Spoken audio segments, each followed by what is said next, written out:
Bienvenue. On utilise nos applications tous les jours, que ce soit pour la météo, la musique ou les réseaux sociaux. Mais on ne se demande pas souvent comment font-elles pour toutes se parler. Eh bien, il y a un langage secret qui opère en coulisses, un traducteur universel. Et son nom, c'est JSON. Voilà la grande question. Imaginez une sorte de tour de Babel numérique. Chaque application, chaque service web parle son propre dialecte. Alors comment font-ils pour collaborer, pour échanger des informations et nous afficher par exemple le bon itinéraire ou les derniers scores sportifs? Il faut bien une solution, un langage commun. On plonge donc au cœur du problème. Le véritable défi, c'est de faire en sorte que toutes ces applications, qui tournent sur des plateformes complètement différentes, puissent échanger leurs données de manière fiable et sans que ça ne devienne un chaos total. C'est une nécessité absolue. Il leur faut un standard, une sorte d'espéranto du numérique si on veut. Un format que n'importe quel langage de programmation, que ce soit du Python, du Java ou autre chose, puisse comprendre instantanément, sans aucune ambiguïté. Et cette solution, ce fameux langage universel qui a mis tout le monde d'accord, eh bien, c'est le JSON. Il s'est imposé comme la norme pour l'échange de données sur le web. Et la raison est simple. Il est à la fois incroyablement puissant et d'une simplicité désarmante. Alors, JSON, ça veut dire JavaScript Object Notation. Mais ce n'est pas le plus important. Ce qu'il faut vraiment retenir, ce sont deux mots, léger et lisible. Léger, parce qu'il n'y a pas de fioriture, la syntaxe va droit au but. Du coup, les données voyagent très vite. Et lisible, ça c'est son vrai super pouvoir. C'est facile à lire pour un être humain et c'est un jeu d'enfant à interpréter pour une machine. Cette simplicité, c'est toute sa force. Et regardez ça. Pour quiconque a déjà touché un peu à Python, ça doit sauter aux yeux. À gauche, on a un objet JSON et à droite, un dictionnaire Python. C'est quasiment la même chose. On retrouve cette structure de paire clé-valeur. C'est cette familiarité qui rend le JSON si incroyablement facile à manipuler pour les développeurs. Alors, récapitulons vite fait ses atouts. D'abord, c'est du texte, donc ça passe partout sur le web. Ensuite, son organisation en clé-valeur est super intuitive. Surtout, il est indépendant du langage, ce qui le rend universel.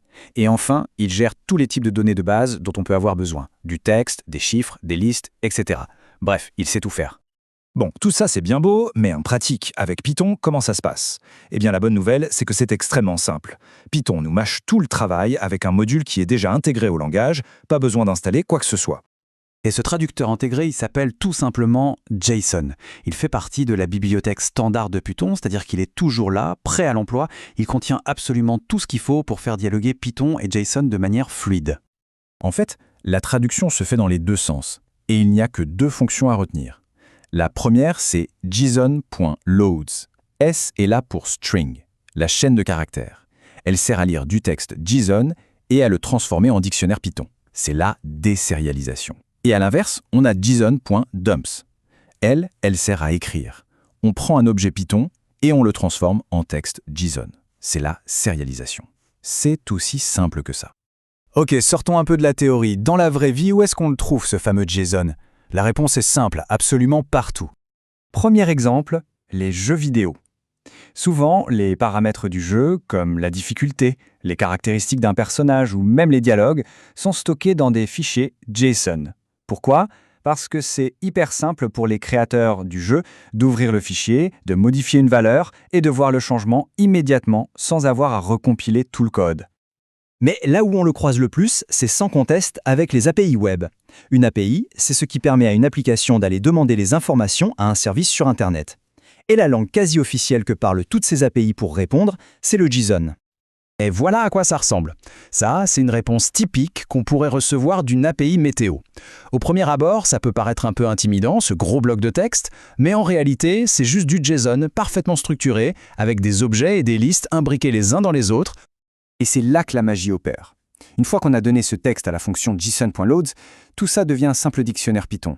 Et pour extraire la température, il suffit d'une seule ligne de code. On demande à Python, va dans la section main, et à l'intérieur, donne-moi la valeur qui correspond à la clé temp. Et voilà. Tout ce bloc de données un peu complexe est instantanément réduit à une seule information, claire et utilisable. C'est ça, toute la puissance de la combinaison entre Python et JSON. Passer de données brutes à une information pertinente en une fraction de seconde. Alors, maintenant qu'on a vu tout ça, qu'est-ce que ça nous permet de faire concrètement? Pour résumer, on a maintenant les clés pour comprendre la structure de n'importe quel flux de données JSON, le traduire sans effort dans les deux sens avec json.loads et json.dumps, et surtout, commencer à interagir avec l'immense univers des API web et des fichiers de configuration. On arrive au terme de cette explication.